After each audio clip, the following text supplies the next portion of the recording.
कहानी की शुरुआत होती है घने जंगल के बीचों बीच एक बड़ी नदी से, जहां जेफ नाम का एक आदमी अपने कुछ साथियों के साथ इसी नदी में आगे की तरफ बढ़ रहा होता है। लोग सांपों को पकड़कर उसे शहर में बेचा करते थे, लेकिन आज यह लोग जिस जगह सांप पकड़ने जा रहे थे वो जगह बहुत ज्यादा खतरनाक थी। यहाँ बोट का कैप्टन भी जेफ से कहता है कि जिस जगह तुम लोग जा रहे हो वो जगह श्रापित है और जहरीले सांपों से भरी हुई है, और मैंने सुना है कि वहाँ क्रिम्सन नाम का एक बहुत ही बड़ा एनाकोंडा रहता है। जो भी उस जगह पर जाता है वो एनाकोंडा उसे मार देता है। लेकिन जेफ मुस्कुराते हुए बोट के कैप्टन से कहता है कि बस तुम मुझे वहाँ तक पहुँचा दो, वहाँ तुम्हें तुम्हारे पैसे मिल जाएंगे और तुम अपनी बोट को लेकर वापस आ जाना। जेफ सांपों को पकड़ने का एक एक्सपर्ट शिकारी था और आज जेफ खास उस क्रिम्सन एनाकोंडा को पकड़ने के लिए इस जंगल में आया था। कुछ देर बाद यह लोग उस जगह तक पहुँच जाते हैं और यहाँ बोट का कैप्टन जेफ से ज्यादा पैसे मांगने की डिमांड करता है, क्योंकि यह एक बहुत खतरनाक जगह थी और यहाँ तक किसी को पहुँचाना एक बहुत ही बड़ा रिस्की काम था। जेफ भी इनका नहीं करता और वह जेब से पैसे निकालकर उसे दे देता है। लेकिन जैसे ही बोट का कैप्टन पैसे लेने के लिए दोनों हाथ आगे बढ़ाता है, तब जेफ जानबूझकर पैसे नीचे गिरा देता है, जिसे खुशी खुशी बोट का कैप्टन उठाने लगता है। पैसे उठाने के बाद जब वह मुस्कुराते हुए जेफ की तरफ देखता है, तब जेफ उसके गले में चाकू घोंपकर उसे मार देता है और बेरहमी से उसका गला काटकर नदी के पानी में उसका सिर फेंक देता है। यह सब कुछ नदी के किनारे खड़े जेफ के साथी भी देख रहे थे। जेफ को ऐसा करते देखकर वह दोनों बहुत ज्यादा डर जाते हैं। इसके बाद जेफ अपने दो साथियों के पास आता है और उनसे कहता है कि अगर तुम दोनों ने भी मुझे धोखा देने की कोशिश की तो तुम्हारा भी यही हाल होगा। इसके बाद यह तीनों जंगल में आगे बढ़ते हुए एक जगह पर पहुंचते हैं, जहां उन्हें सांपों की एक बड़ी मूर्ति दिखाई देती है और यह देखते हुए जेफ कहता है तो आखिर क्रिम्सन एनाकोंडा की कहानी सच थी। दूसरी तरफ जेफ के साथियों को बहुत सारे सांप मिल जाते हैं, जिन्हें देखकर वह भी बहुत ज्यादा खुश हो जाते हैं। इसके बाद यह दोनों जल्दी से सभी सांपों को, जबकि जेफ इन छोटे सांपों पर ध्यान नहीं देता और वो इस जंगल के सबसे बड़े सांप जिसका नाम क्रिम्सन एनाकोंडा है उसे ढूंढने लगता है। अब इन दो साथियों ने जो सांप कपड़ों के बैग में भर दिए थे उन सांपों को अकेले एक साथी बोट तक लेकर आता है। वो देखता है कि जेफ ने जिस आदमी का गला काटकर पानी में फेंक दिया था उसकी सरकटी लाश कुछ दूरी पर पानी में खड़ी है। यह देखकर उसे अपनी आंखों पर यकीन नहीं आया। तभी वो लाश अचानक पानी में डूब गई और तैरते हुए एक बड़ी सी चीज तेजी से उसकी तरफ बढ़ने लगी। वह आदमी डर के मारे तेजी से जंगल की तरफ भागने लगता है। बिजली की रफ्तार से एक बहुत ही बड़ा एनाकोंडा उसे जकड़ लेता है। वो एनाकोंडा उस आदमी की बॉडी पर लिपटकर उसकी हड्डियां तोड़ देता है और अपना बड़ा सा मुंह खोलकर उसे खाने लगता है। दूसरी तरफ हम उस आदमी के दूसरे साथी को देखते हैं जो सांपों से भरे एक बैग को लेकर जंगल में आगे की तरफ बढ़ रहा होता है। तभी वह अचानक एक जगह पर रुककर कुछ ऐसा देख लेता है जिससे वह बहुत ज्यादा डर जाता है। असल में उसने उसी बड़े एनाकोंडा की बॉडी को रेंगते हुए देख लिया था। जैसे ही वह एनाकोंडा एक पेड़ पर चढ़ रहा था तो उसके पेट को देखकर साफ लग रहा था कि उसने किसी इंसान को जिंदा निगल लिया है। अब इससे कि वो आदमी अपनी जान बचाकर भाग पाता, तभी वो एनाकोंडा उसके साथी की लाश को उगल देता है। इसके बाद वो सांप उस आदमी को भी पकड़ लेता है। वो सांप उस आदमी को जकड़कर जोर से दबाता है और पेड़ से लिपटकर उस आदमी को भी खाने लग जाता है। यह सब कुछ ही दूर से जेफ भी देख रहा होता है और यह देखकर जेफ अपने साथी को बचाने के बजाय खुश हो रहा था, क्योंकि जेफ भी यही चाहता था कि कोई उस सांप का चारा बन जाए और जब चारे को खाते समय सांप का ध्यान भटक जाए तब जेफ सांप को बेहोश करके था कि उसने किसी इंसान को जिंदा निगल लिया है। इसके बाद जेफ अपना शॉर्ट गन निकालकर सांप को बेहोश करने ही वाला था कि तभी अचानक जंगल के सभी जानवर और बर्ड्स शोर मचाने लगे, जिनकी आवाज सुनते हुए वो एनाकोंडा अपने शिकार को ऐसे ही छोड़कर चला जाता है। आखिर कुछ तो ऐसा था जिससे जंगल के सभी जानवर डर रहे थे। अब यहाँ सीन कट होता है और हमें एक सर्कस शो दिखाया जाता है। यह सर्कस अब बंद होने के कगार पर था। कोई भी इस सर्कस को देखने का इंटरेस्ट नहीं रखता था। यहाँ सर्कस के मालिक के पास बिली यांग नाम का एक लड़का आता है जो सर्कस के मालिक को पैसों से भरा हुआ एक सूटकेस देकर सर में एक सर्कस शो दिखाया जाता है।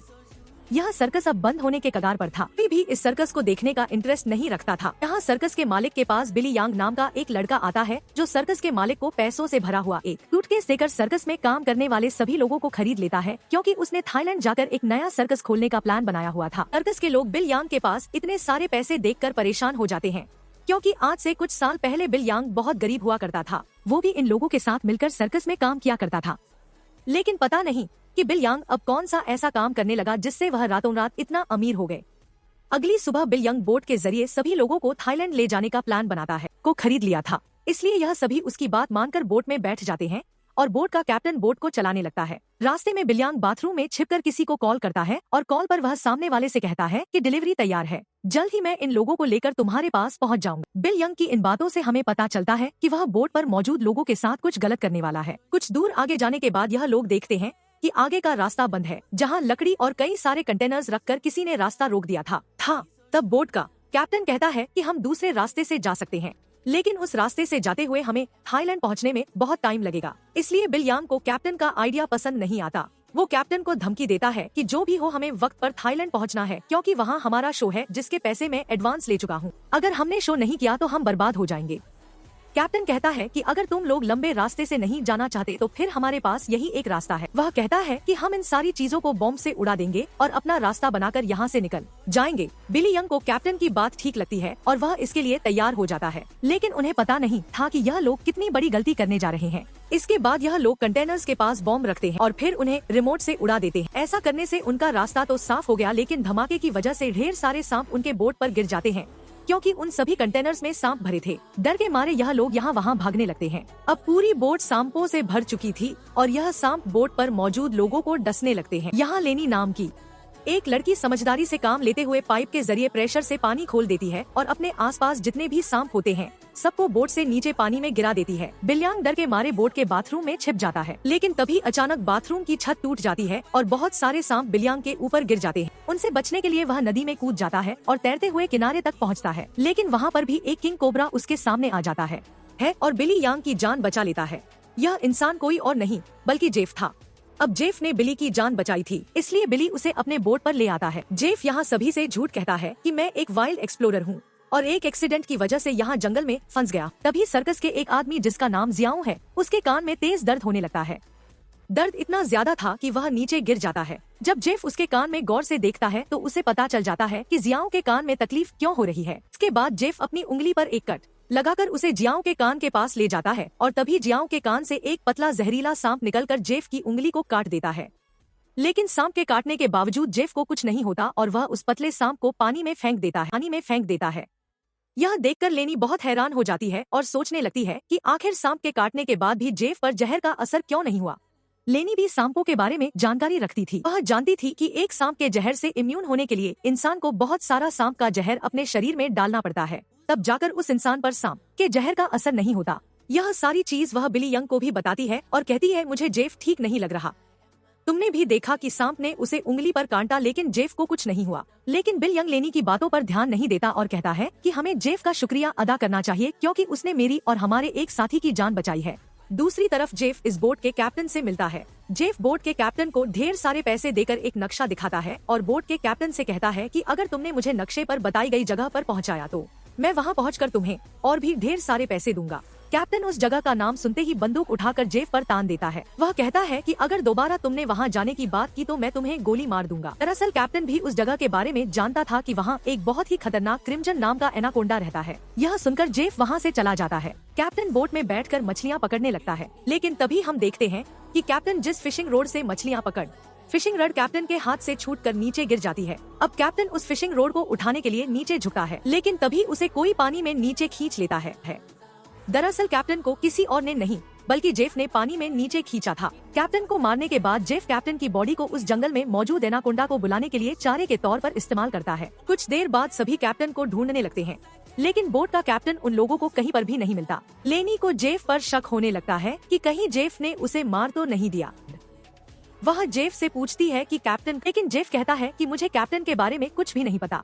वह यह भी कहता है कि यह जंगल है, यहाँ इंसानों का गायब होना आम बात। तभी अचानक पूरे जंगल में एक अजीब सा शोर छा जाता है। जंगल के सभी परिंदे और जानवर शोर मचाकर भागने लगते हैं। तभी एकदम से उन सबको पानी में कुछ अजीब सी हलचल सुनाई देती है। एक साथ ही कहता है कि यह आवाज कैसी है। तब जेफ खुश होकर कहता है कि कुछ बड़ा आने वाला है। जेफ की खुशी से यह साफ जाहिर हो रहा था कि जैसे वह इस आने वाले खतरे का इंतजार कर रहा था। तभी हम देखते हैं कि नदी की गहराई में एक बहुत ही बड़ा अनाकोंडा जेफ के लगाए जाल की तरफ बढ़ रहा है। जेफ का लगाया हुआ फिशिंग रोड जोरों से नीचे की तरफ खींचता है। अब जेफ एनाकोंडा को पकड़ने के लिए फिशिंग रोड को पकड़ने की कोशिश करता है, लेकिन वह एनाकोंडा इतनी आसानी से जेफ के जाल में कहां फंसने वाला था। भी वह एनाकोंडा उनके सामने आ जाता है। यह एनाकोंडा आकार में बहुत बड़ा और बेहद डरावना था, जिसे देखकर सबके गले में सांसें अटक जाती है। जेफ ने जो फिशिंग रोड की रस्सी पकड़ी हुई थी, एनाकोंडा उस रस्सी को जोर से खींचता है, जिससे जेफ नीचे पानी में गिर जाता है। वह एनाकोंडा जेफ को पानी में इधर उधर पटकने लगता है, लेकिन जेफ इतनी आसानी से हार मानने वाला नहीं था। वह खुद को बचाने के लिए तैरते हुए उसी नदी में मौजूद एक छोटी बोट पर चढ़ जाता है और एनाकोंडा को पकड़ने वाले जाल की रस्सी को उसी बोट से बांध लेता है। अब वह बोट पर खड़े होकर एक नुकीले औजार से उस एनाकोंडा पर वार करता है, लेकिन उस वार से एनाकोंडा पर कुछ ज्यादा असर नहीं होता। एनाकोंडा जेफ को पकड़ लेता है। वह देता है। दूर खड़े यह लोग यह सब कुछ देख रहे थे और उन्हें लगता है कि जेफ मारा गया, लेकिन अगले ही पल जेफ तैरता हुआ पीछे से वापस बोट में आ जाता है। यह देखकर सभी लोग हैरान रह जाते हैं। अब जेफ फिर से पानी में एनाकोंडा ढूंढने लगता है, लेकिन उसे नहीं पता था कि एनाकोंडा अब पानी में नहीं बल्कि उसके पीछे बोट की छत पर है। एनाकोंडा सबके सामने अपने मुंह से कैप्टन की बॉडी को उगल देता है। यह देखकर बोट पर सभी लोग बहुत डर जाते हैं। यह लोग एनाकोंडा से खुद को बचाने के लिए इधर उधर भागने लगते हैं। वह एनाकोंडा कमरे में बंद सर्कस के 2 साथियों को मारने ही वाला था कि तब भी पीछे से जेफ हाथ में एक नुकीला औजार लिए एनाकोंडा पर हमला कर देता है, जिससे एनाकोंडा और भी ज्यादा गुस्सा हो जाता है और अब एनाकोंडा जेफ की तरफ बढ़ने लगता है। लेकिन जेफ एनाकोंडा से खुद को बचाते हुए उससे छिप जाता है, मगर एनाकोंडा भी जेफ का पीछा नहीं छोड़ता। वह जेफ को ढूंढने के लिए बोट के अंदर घुस जाता है, जहां बोट के अंदर सर्कस के बाकी लोग भी छिपे हुए थे। लकीली एनाकोंडा बिल्ली और डायना को देख नहीं पाता। वह उनके ऊपर से रेंगते हुए खिड़की से होकर बोट से बाहर 12 बजकर निकल जाता है। यह सभी लोग बोट के कोने कोने में छिपे हुए थे। एनाकोंडा इन लोगों को ढूंढते हुए जब बाथरूम की तरफ जाता है तो वह एक बच्चे और जियाओं को देखता है। एनाकोंडा तुरंत उन दोनों पर हमला कर देता है, लेकिन यह दोनों खुद को बचाते हुए वहाँ से निकल जाते। अब उनके पास लेनी भी पहुँच जाती है। जैसे ही एनाकोंडा लेनी पर हमला करता है, तब जियाओ समझदारी से काम लेते हुए एनाकोंडा के सिर के आगे एक मटका लाता है, जिससे एनाकोंडा का सिर मटके के अंदर फंस जाता है। मटके से अपना सिर निकालने के लिए एनाकोंडा तड़पने लगता है और इसी हलचल में यहाँ पर केरोसिन ऑयल का गैलन गिर जाता है। एनाकोंडा अपने सिर से मटके को निकालने के लिए पूरी तरह से बेकाबू हो जाता है। वह यहाँ वहाँ खुद को मारता है और आखिर में वह अपने सिर को बोट से पटक कर मटके को तोड़ देता है, जिससे उसका लेकिन आजाद होते ही पीछे से जेफ एनाकोंडा के गले में रस्सी का फंदा डाल देता है। इससे पहले कि जेफ उस एनाकोंडा को पकड़ पाता, तभी नीचे केरोसिन ऑयल गिरने की वजह से बोट में आग लग जाती है, में ब्लास्ट होने लगते हैं। तभी बोट में एक बहुत ही बड़ा ब्लास्ट होता है। अब बोट पर मौजूद सभी लोग खुद को बचाने के लिए पानी में कूद, लेकिन जेफ ने एनाकोंडा के गले में रस्सी बांधी थी, जिस वजह से वह भाग नहीं पाता और आग में जलकर मर जाता है। यह लोग जैसे तैसे तैरते हुए नदी के